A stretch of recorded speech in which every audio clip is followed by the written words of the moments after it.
Pat Smith, our great friend from the monster of WJOX, of course, also the three-man front and more, joins us on 365 Sports. Pat, you have one job, and that job is to keep the elite of the SEC at the top and not allow everybody else to start messing up their karma.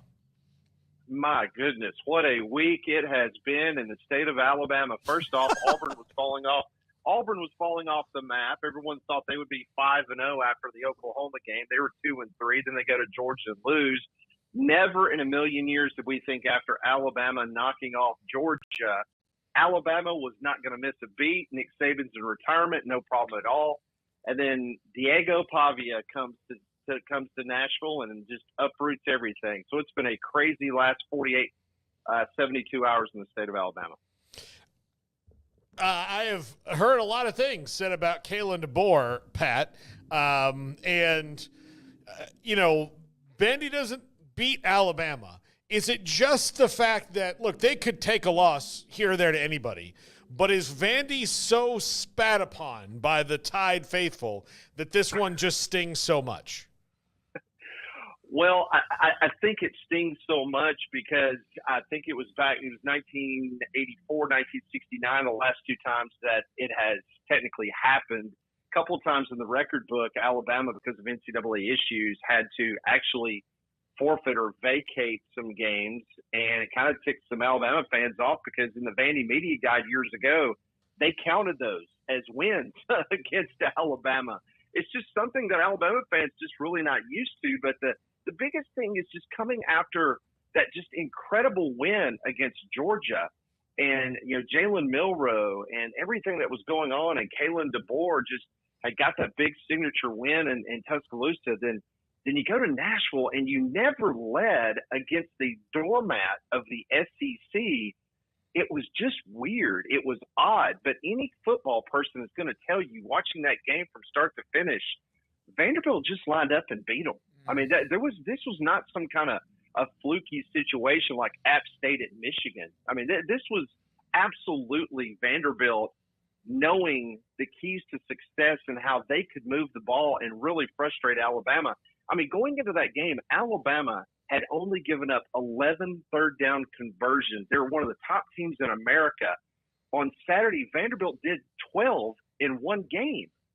I mean, it was amazing what they were able to do. So that's why a lot of people this week are just kind of scratching their heads. They want to give Vandy credit, but it is just very odd to think that this program that had 28,000 people in the stadium and about 20 of them were Alabama fans, 20,000 Alabama fans, and they were unable to take care of business after being declared number one team in America. It was just beyond bizarre. Yeah, that was definitely the top of the list, but the league wasn't done cooking in terms of, big upsets. Arkansas over Tennessee. Game was in Fayetteville, so there was that to this. And Arkansas looks like an improved team. Nearly knocked off Oklahoma State, even though Oklahoma State doesn't appear that good. But regardless, point being, they look like they were getting better. And this has to really send that home, I think, for the Arkansas fan base. What do you think it does for Sam Pittman, and how surprised, if at all, were you by the result? I was very surprised. I was shocked. Both not only what happened in Nashville, but what happened in Fayetteville, because, Alabama's got Tennessee coming up next week, the third Saturday in October.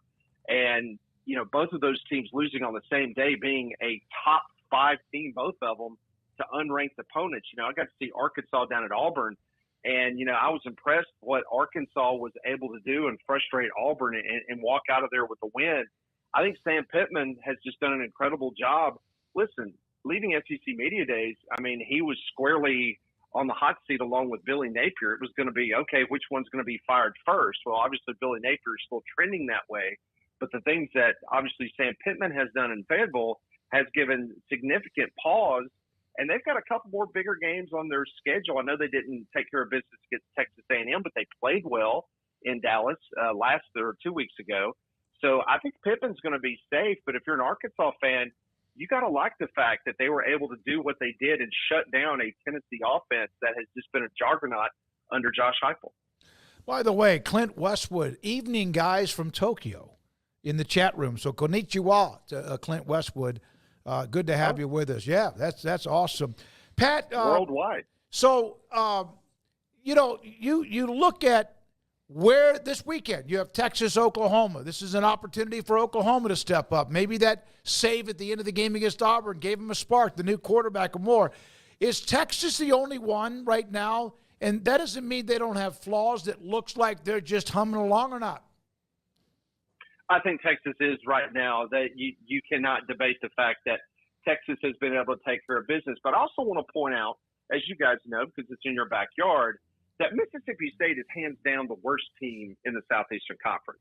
Yeah. And when you have a game like Mississippi State did against Texas, and what it was at late third quarter before I think Arch Manning was able to get the ball in the end zone, and then kind of put their will on Mississippi State for the rest of the game, and the score was not indicative of that game being a little bit closer than what it was. I think it just shows you the depth of this conference and how difficult it is, even when you're playing at home to an opponent that you should probably beat by 3 touchdowns. But Texas so far, by doing what they did at Michigan, they have been consistent. Obviously, with yours going down and Arch Manning stepping up, Isaiah Bond, the transfer from Alabama, he's had a good season so far. It's pretty amazing what they've been able to do with the running game, that they had all those injuries in fall camp, but they're still dominating and they're still winning games. I think this will be a very interesting test. I don't need to tell you guys, it seems like something weird always happens between that rivalry. Look at what happened in last year's game. But Oklahoma, their defense, as they proved against Tennessee, and what I saw in person against the Auburn Tigers a couple weeks ago, I'll have to tell you that this Oklahoma, I think they can make this a game. And with the change at quarterback, they had 5 wide receivers out against Auburn. 5. Their top 5 wide receivers. And they were able to muscle up enough offense and defensively be able to stop Auburn. I think this is going to be a heck of a game. But a long answer to your question, I definitely think Texas right now is number 1 in the SEC. Pat, where does Oklahoma, Texas register kind of on the SEC radar this first year? Is it something that people are kind of excited about? Does it feel like an SEC game? And just in this early stretch, early stretch towards the halfway point, what's it been like to kind of have that Texas-Oklahoma interaction in addition to, the same old, same old? It's been fantastic. And listen, we spent a lot of time today talking on our show in regards to this rivalry and what it means in the Cotton Bowl and what it could possibly mean for Texas moving forward in the college football playoff. Listen, the SEC has absolutely opened their arms, wrapped their arms completely around both programs. They're tickled to death to have both of them in. The fandom is happy to have them in. That game with Georgia at Texas coming up in a couple weeks, that's going to be another huge one. We had that in Tuscaloosa last year with Texas. And with Oklahoma coming down to Auburn, and Bama's got to go to Oklahoma to Norman before they play in the Iron Bowl in November. So I think all these different fan bases are really going to, get themselves brought in together with these two programs and kind of initiate them into the SEC in a grand fashion. But everyone is pretty pumped up about both programs. They really are. Pat, how realistic is this statement? Texas A&M, CFP contender. Wow. Never would have thought that we would have been in this situation, especially after losing at home to Notre Dame and having the quarterback question marks that A&M had, that they would be sitting on top of the SEC standings right now. Their schedule obviously is manageable. That just sets up for an incredible game at the end of the year against Texas potentially. I'm not ready to say that I'm bought in on the Aggies as being a CFP contender. There's a lot of other teams that I think is going to be jockeying for position. I think they did show that Mizzou is a fraud, that's not going to be a team.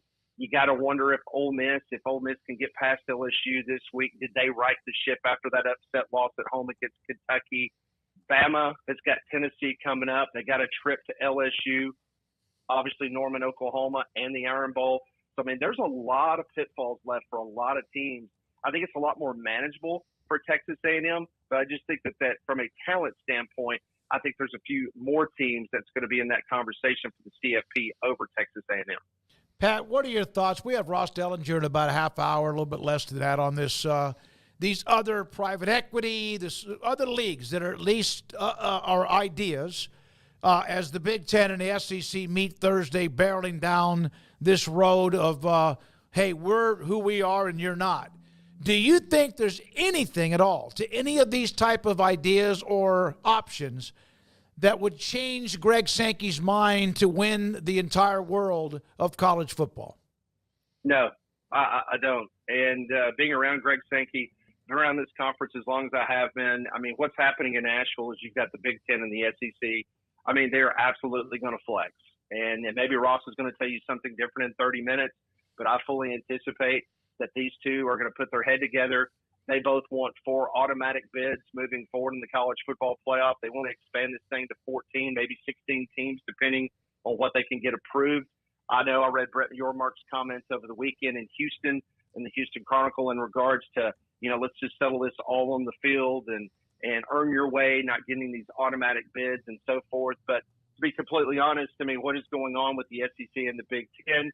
They feel like because of the power that they bring to the table in regards to viewership and TVs and the money generated, that they should get more automatic bids. So I think they're going to get together. I think they're going to put together a plan. And now that the House settlement has been obviously okayed by the judge, I think moving forward, these two conferences are going to continue to try to dictate the terms away from the other Power 4 teams and obviously also the Group of 5 or what's left of the Group of 5 moving forward.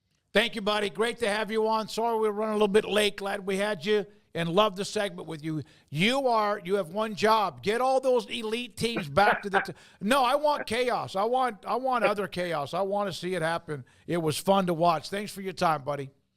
Thanks, guys. Appreciate it. Thank you. That's Pat Smith. He covers the heck out of the SEC. WJOX, a monster station in Birmingham, plus, of course, a part of Three Man Front with us on 365 Sports.